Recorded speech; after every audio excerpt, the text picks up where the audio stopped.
అంటే వేచి ఉండవలసిందేగా. వేరే ఏ ఉపాయమూ లేదు. దేవేంద్ర, సకల దేవతలారా, అందరూ ఓపికగా ఉండడం ఎంతో అవసరం. ఆ రోజు రానే వస్తుంది. తారకాసురుడు పుణ్యఫల శేషం అంతరించే రోజు. ఆ తరువాత మేము తలుచుకుంటే తారకాసురుణ్ణి వధించవచ్చు కదా పరమపిత? లేదు, తారకాసురుని వధించటం నీ తరం కాదు. అయితే అతన్ని ఎవరు వధిస్తారు? మమ్మల్ని ఎవరు రక్షిస్తారు పరమపిత? అతని వధ శివపుత్రుని ద్వారానే అవుతుంది. శివపుత్రుడా? శివుని పుత్రుడా? కానీ సతీమాత ఆత్మాహుతి చేసుకున్నారుగా. అంత ఆశ్చర్యపడవలసిన అవసరం లేనేలేదు. ఇందులో ఏముందని? సతి లేకుండా శివపుత్రుడు ఎలా జన్మిస్తాడనా? ఇది ఎంతో చిన్న విషయం. శివునికి వివాహమవుతుంది. వివాహానంతరం పుత్రుడు ఉద్భవిస్తాడు. ఆ పుత్రుని ద్వారానే తారకాసురుని వధ జరుగుతుంది. పరమపిత, నా అభిప్రాయం అది మీరో లేక శంకరుడో చేస్తే సరిపోతుందిగా. అది కూడా సాధ్యం కాదు. ఆ వరాన్ని ఇచ్చింది నేనే. ఇక శివుడు ఎప్పుడూ అకారణంగా ప్రత్యక్షం కానే కాడు. అయితే శివుని పుత్రుడే ఎందుకు? తారకాసురుణ్ణి ఎవరైనా వధించవచ్చుగా. అతని పుణ్యం క్షీణించగానే ఈ కార్యం ఎవరికైనా సంభవమే కదా. అలా కాదు. అటువంటి శక్తివంతుల్ని వధించటం ఒకరికే సాధ్యమవుతుంది. తపస్వి, తేజస్వి, ఓజస్వి, లోక కళ్యాణకర్త, నిరహంకారి, పరమపుణ్యుడు, పవిత్రాంశ సంభూతుడైన వాడు మాత్రమే. ఈ గుణాలు కేవలం శివుని అంశలోనే విరాజిల్లుతూ ఉంటాయి.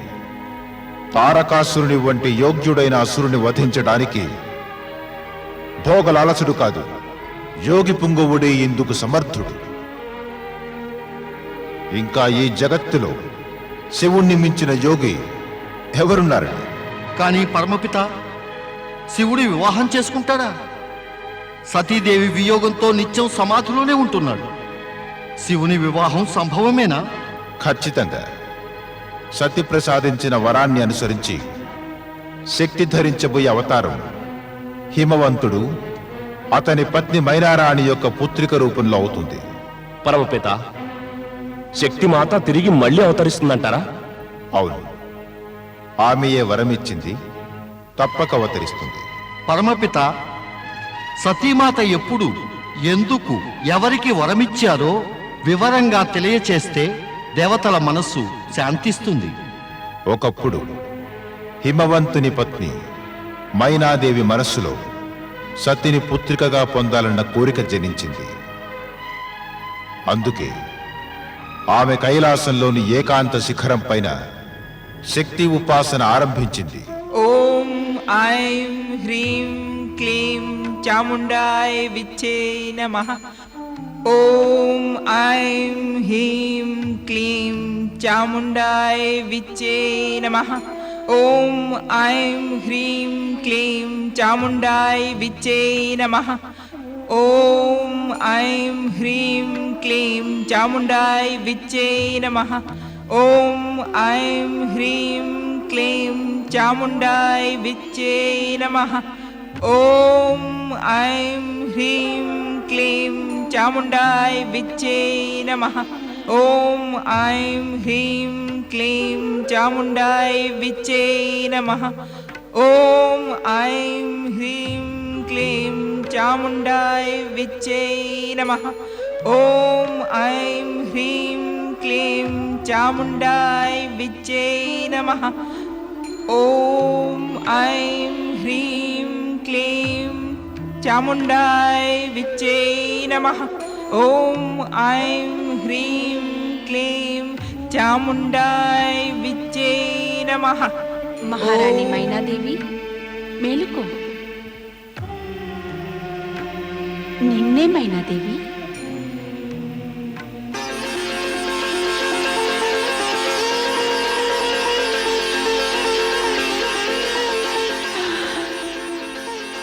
అమ్మా జగదంబ, నీ దర్శనం పొంది నా జీవితం సఫలమైందమ్మా. నీ ఈ తపోదీక్షతో నేను ప్రసన్నురాలనయ్యాను. కోరుకో, నీ అభీష్టం కోరుకో. ఒకే ఒక్కటి, నీ రాబోయే అవతారంలో నేను నిన్ను పుత్రిక రూపంలో పొందాలని ఉంది. నీ ఈ కోరికను తీర్చడం కోసం నేను వరాన్ని ఇచ్చినా కూడా ఒక్కటి తెలుసుకో, అది కష్టాల భరితమై ఉంటుంది. కారణం, ఈ జన్మలోని కఠిన పరిస్థితులు, కఠోర పరీక్షల కారణంగా నేను ఆత్మాహుతి చేసుకోవాల్సి ఉంది. తర్వాతి అవతారంలో ఇంతకన్నా కఠిన పరీక్షలకు లోను కావాల్సి ఉంటుంది. నీ పుత్రిక దుఃఖాన్ని, కష్టాన్ని సహించగలవా? నీకు మాతృదేవతనయ్యే అదృష్టాన్ని పొందడానికి సకల దుఃఖాలను విస్మరిస్తాను. మాతృదేవతగా మమతానురాగాల నా కోరిక పరిపూర్ణమవుతుంది. ఎలాంటి కష్టాన్నైనా రాకుండా చూసుకుంటాను. నీకు పుత్రికగా జన్మించాలనే కోరిక మనసులో ఎంత నాటుకుందంటే, ఇది సఫలం కాకపోతే ఏ అనర్థాలకైనా దారి తీయవచ్చు. ఇంతకన్నా కూడా నేను కష్టాలను సహించడానికి సంసిద్ధురాలిని.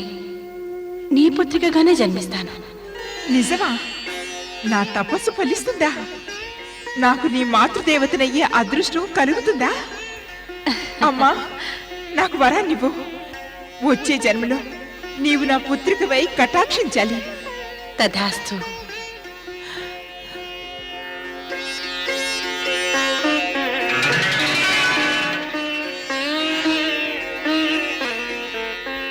ఇది కఠిన సత్యం. సతీదేవి ఇచ్చిన వరాన్ని అనుసరించి సతీదేవి పునర్నారీ అవతారంలో మాతాపితలయ్యే అదృష్టం హిమవంతునికి మైనాకు ప్రాప్తిస్తుంది. దేవేంద్ర, ఇందుకోసం మీరందరూ కలిసి మైనాదేవి ఇంకా హిమవంతుల దగ్గరికి వెళ్ళి వారికి సతీదేవి ఇచ్చిన వరాన్ని జ్ఞప్తికి తెచ్చి శక్తి ఉపాసనకు ప్రోత్సహించవలసి ఉంటుంది. శక్తి ఉపాసన? అవును, శక్తి ఉపాసన. దీనితోనే అనుకున్న కార్యం సఫలీకృతం కావడం తథ్యం. తమరి అనుజ్ఞ బ్రహ్మదేవా. ఈ క్షణమే అక్కడికి వెళ్తాం.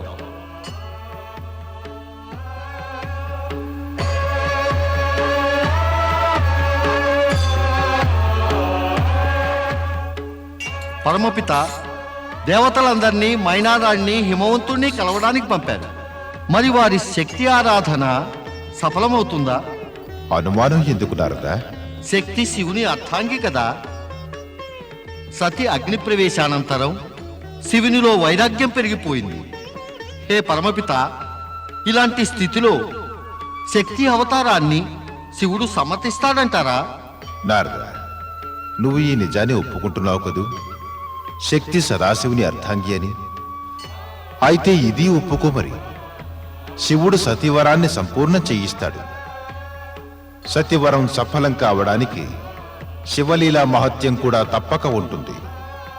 బ్రహ్మవాక్యం సత్యమే అవుతుంది. నారాయణ నారాయణ. నీకు జ్ఞాపకం ఉన్నట్టుగా లేదు, మహారాణి మైనాదేవి ఆ సతీమాత మీ ఇంట పుత్రికగా జన్మిస్తానని వరాన్నిచ్చారు. వరమిచ్చారా? నాకిచ్చారా? సతీమాత నాకు పుత్రికగా జన్మనిస్తానన్నారా? బహుశా చాలా కాలం గడిచిపోవడం వలన మీరు సమస్తము మరిచినట్టున్నారు. అవును మైనారాణి, తమరు సతీమాతను ఆరాధించారు. ఆమె ప్రసన్నం చెంది తమకు పుత్రికగా జన్మిస్తానని వరాన్ని ప్రసాదించారని మీరు మరిచుంటారు.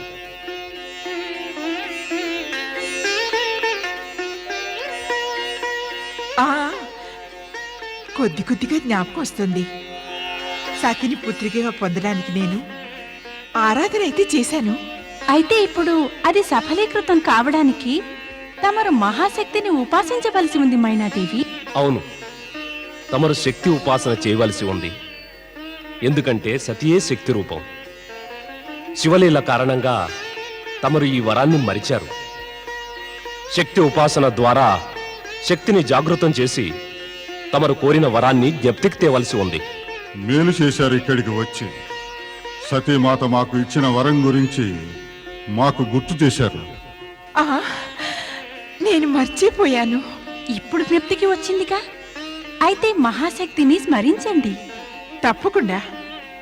ఇది నా అదృష్టం. మరి ఆ సతీమాత పుత్రికగా నా ఇంట జన్మిస్తుందంటే నే తప్పకుండా మహాశక్తిని ఆరాధిస్తాను.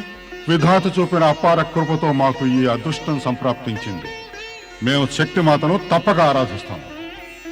అదే మనందరికీ శ్రేయస్కరం కూడా. ఆ తరువాత శివేచ్ఛ.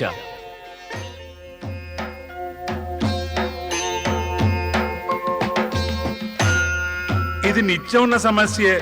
పరమేశ్వరుని ఎలా మేల్కొల్పాలో ఏమిటో. వారిని మాటి మాటికి మేలు కొలిపే అవసరం ఏమిటి స్వామి? సుయేష, కాస్త ఆలోచించు. పరమేశ్వరుడు ఈ విధంగా సమాధిలో లీనమై ఉంటే మనం అనాథుల్లాగే ఉండిపోవాలా? ఈ నిరంతర సమాధి వారి వైరాగ్యాన్ని పెంచదంటావా? ఇక మన గతి ఏమిటి? వారే మన స్వామి. వారు కాక మన పోషణ రక్షణ ఇంకెవరు చేస్తారు? క్షమించండి స్వామి, పొరపాటైంది. పరమేశ్వరుల సమాధిని దేవర్షి నారదుల వారే భంగం చేయగలరు. కానీ దేవర్షి నారదులు ఎక్కడున్నారు? వారిని ఎలా పిలవాలి? వారు ఎప్పుడు వస్తారు? స్వామి ఎప్పుడు మేల్కొంటారు? వారు రాకపోతే ఏమీ సాధ్యం కాదు. సాధ్యమే నందీశ్వర, ఇది సాధ్యమే. దేవర్షి నారదులు త్రిలోక సంచారం చేస్తారు.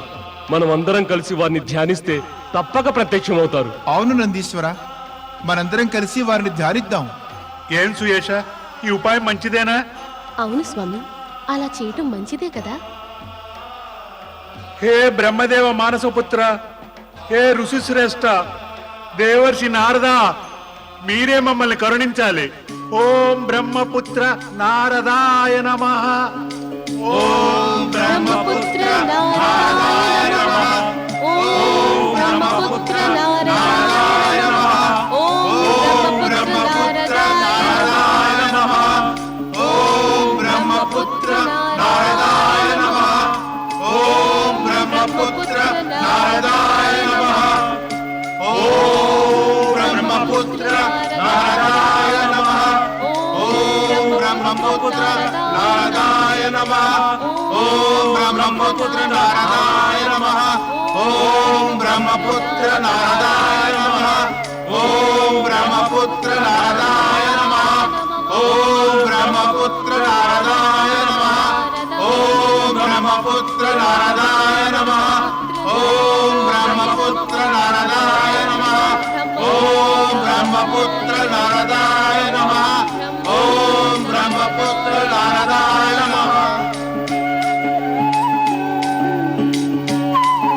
క్షమించండి పరమేశ్వర, మీకు కోపం తెప్పించాలని మా ఉద్దేశం కాదు. మమ్మల్ని నమ్మండి. శంభో శంకర, నమో దేవాధిదేవా. శంభో శంకర, నమో దేవాధిదేవా. నమో త్రిలోకనాథ. నారదా, అంత దూరంగా నిలుచున్నావే, దగ్గరికి రా. మీ తీవ్ర దృష్టి భయంగా ఉంది పరమేశ్వర. క్రోధంలో ఉన్నట్టున్నారు. ఈ నంది తోటి వారితో కలిసి కోలాహలం చేసి నా సమాధిని భంగపరుస్తున్నాడు.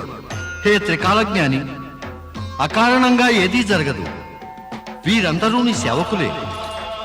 నీవేమో చాలా మటుకు సమాధిలో ఉంటావు. వీరేమో నీ ఆదరణ, నీ కృప లభించక నిరాశ చెందుతున్నారు. వీళ్ళ అపరాధం ఏమీ లేదు. ఉంది అంటే కేవలం ఒక్కటే, తమ స్వామి కోసం భక్తి శ్రద్ధలతో పూజిస్తున్నారు. వారిని కరుణించు.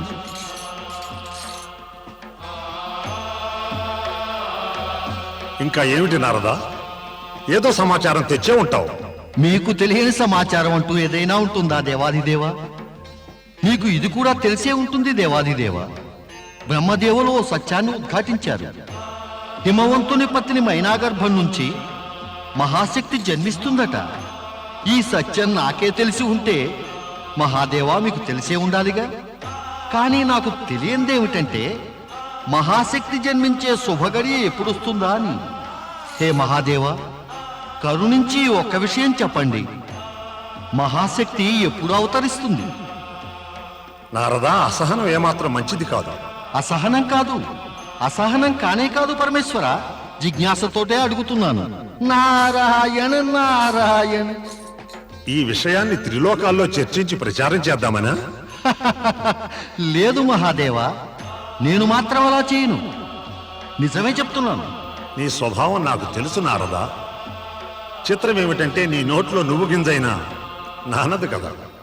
హే త్రికాలజ్ఞాని, నా స్వభావం కాస్త మెరుగుపడింది. నారాయణ నారాయణ. మహాదేవ, కరుణించి నాకు విషయం చెప్పండి. మహాశక్తి ఎప్పుడు జన్మిస్తుంది? నీ ప్రశ్నకు సమాధానం పొందాలంటే నీవు నిరీక్షించవలసి ఉంటుంది నారదా.